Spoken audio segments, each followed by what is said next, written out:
Bonjour Olivier Faure Bonjour à vous. et bienvenue dans les 4V. Il y a tout juste une semaine, les législatives ne dégageaient aucune majorité claire, même relative. Le bloc de gauche est néanmoins arrivé en tête et revendique Matignon depuis. Mais depuis rien, pas un nom. Qu'est-ce qui se passe à gauche, Olivier Faure, en ce moment? Mais vous venez de le dire vous-même, ça fait juste une semaine. Rappelez-vous, quand le gouvernement Attal s'est mis en place, il a fallu 5 semaines.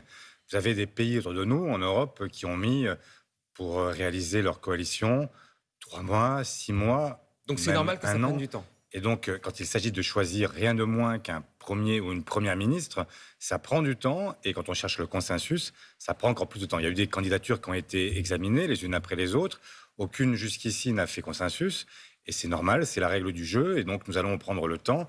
Et n'ayez aucune inquiétude. Alors on s'est Je arrêté comprends vendredi. votre impatience, mais nous serons à la hauteur de ce Et moment celle et des nous ne Français, trahirons j'imagine, qui ne pas. comprennent pas trop dans quelle situation on est en ce moment politiquement. Il y a eu un nom qui a été évoqué vendredi, Huguette Bello, la patronne de la région, enfin de la Réunion. Les socialistes et certains écologistes y sont opposés. Du côté des Insoumis, ça ne passe pas. On vous accuse, je cite, de tout bloquer, ce qui conforte le coup de force du président de la République qui refuse de reconnaître le résultat des élections. Pourquoi ça a bloqué sur Huguette Bello? Mais d'abord, rien n'a été bloqué. On a simplement une discussion, elle est normale. Il y a eu d'autres candidatures qui ont été proposées et qui ont été l'objet, en réalité, d'un refus de la part des Insoumis. Et donc, c'est pas illogique qu'à chaque fois, on ait chacun son mot à dire. Et puis, nous allons cheminer et dans un esprit constructif. Et donc, moi, je crois que dans les prochains jours, nous aurons la capacité à trouver quelqu'un qui permette de mettre tout le monde d'accord et qui permette surtout d'engager le changement. Parce que la difficulté, elle est là. C'est pas simplement de faire un casting. C'est aussi d'avoir une équipe qui se forme et qui a envie de travailler ensemble et qui permet les grands changements auxquels les Français aspirent. Donc, honnêtement, ça fait une semaine. Le chaos dans lequel nous a installé le président suppose que nous cherchions aussi les meilleures réponses possibles.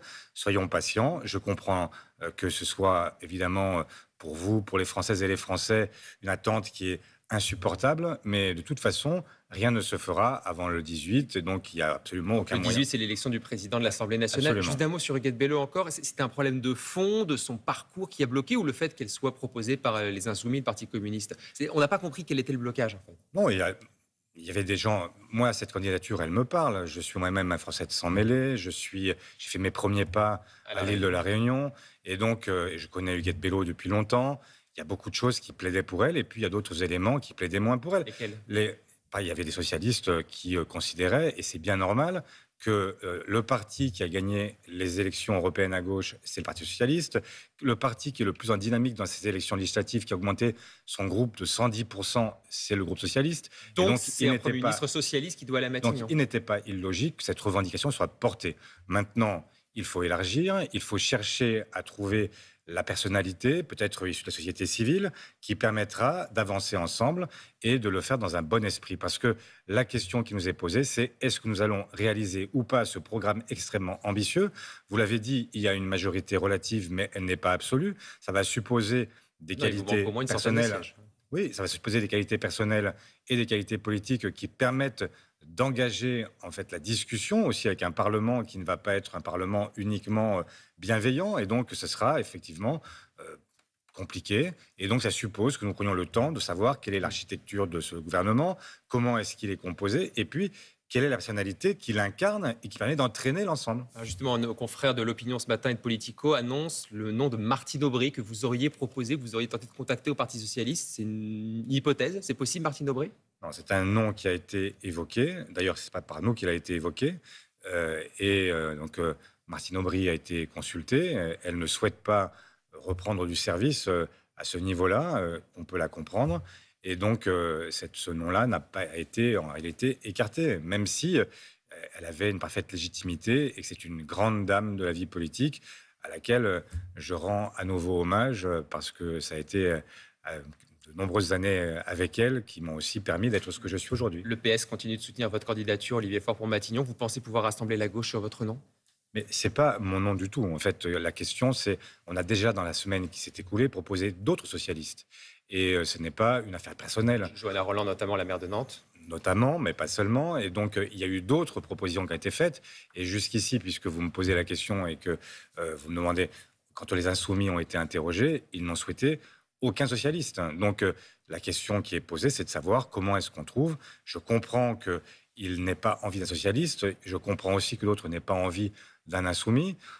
Et donc ça c'est un suppose... petit peu bloqué tout ça. Non, c'est pas bloqué. Ça veut dire qu'il faut que personne n'ait le sentiment de se trahir et que nous ayons la possibilité de Donc il faire faut en quelqu'un sorte, de l'extérieur. peut-être quelqu'un de l'extérieur. Le Front populaire, ça n'est pas exclusivement un carteron de parti. C'est aussi des gens qui nous ont accompagnés, qui ont des économistes, des intellectuels, des syndicalistes. Et donc, il y a là un vivier qui est gigantesque, avec des personnalités très fortes qui peuvent permettre de nous emmener vers tout simplement la possibilité de gouverner et de trouver aussi, au fur et à mesure, au Parlement, les majorités d'idées qui seront nécessaires pour avancer si nous ne voulons pas avancer exclusivement comme le gouvernement précédent, par 49.3, par oukase.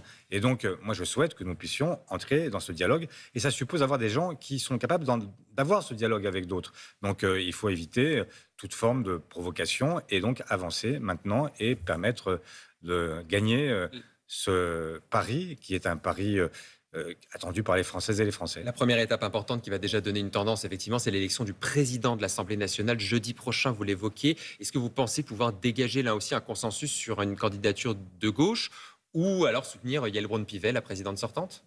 Non, nous ne soutiendrons pas Yaël Braun-Pivet, la présidente sortante, et je crois comprendre qu'elle est en train de nouer un accord avec le Rassemblement national, ce qui serait parfaitement inimaginable. Elle a démenti, effectivement, tout accord avec le RN. Écoutez, elle est en tout cas celle qui a dit qu'elle chercherait à avoir à nouveau des vice-présidents issus du Rassemblement national. Et on voit bien... C'est le premier groupe au Parlement. On voit bien qu'elle est... Il y a dans d'autres parlements en Europe une extrême droite puissante qui n'a jamais obtenu de vice-président. Comment voulez-vous expliquer dans un temps que vous êtes dans le barrage républicain, que vous considérez qu'il y a une formation politique qui s'est exclue d'elle-même de l'arc républicain par ses candidats, par ses propos, donc par pour vous, il ne son faudrait pas de programme. vice-président RN. Et donc, vous l'avez bien compris. Et donc, avoir des gens qui, dans le même temps, disent « Ok, mais enfin, le barrage est terminé. Maintenant, on fait alliance avec eux pour pouvoir avoir une présidence. » Ça n'est pas acceptable. Une autre hypothèse, c'est effectivement une autre coalition autour d'un bloc central avec des députés LR, des députés socialistes qui se mettraient ensemble. Est-ce que c'est complètement inimaginable pour vous, une telle coalition? C'est pourtant ce qui se passe au Parlement européen depuis 30 ans. Il y a eu un vote des Françaises et des Français. Ils ont placé en tête le nouveau Front populaire.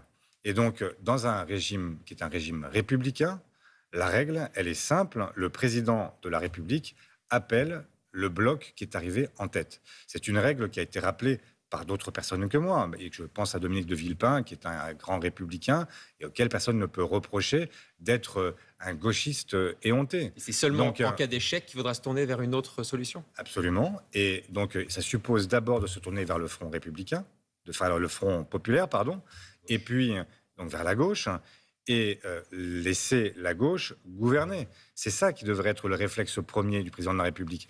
Qu'est-ce que nous avons fait, nous, pendant les 2 années qui se sont écoulées? Nous avons effectivement laissé le gouvernement gouverner. Nous n'avons jamais mêlé nos voix à celles de l'extrême droite. Et moi, ce que je demande ce matin, c'est que tout simplement l'expérience du Front populaire soit possible, rendue possible par la majorité sortante, et que donc vous demandez de ne pas voter de motion de censure. Et qu'ils fassent le choix de ne jamais mêler leur voix à celle de l'extrême droite. À cette condition-là, il y a une possibilité pour le nouveau Front populaire de gouverner et de chercher aussi des compromis au Parlement. Un mot très rapidement pour finir. Vous pensez qu'on aura la fumée blanche pour quand? Cette semaine, la semaine prochaine, après les JO? J'espère cette semaine, parce que d'abord l'état d'esprit est bon. Nous avons des gens qui cherchent ensemble à produire un résultat, et donc je pense que nous y parviendrons, et je n'ai aucune inquiétude là-dessus. Reprise des négociations aujourd'hui? Absolument. Oui, très bien. Et bon courage alors. Merci beaucoup Olivier Faure, belle journée. Merci d'être venu dans Les Calmes.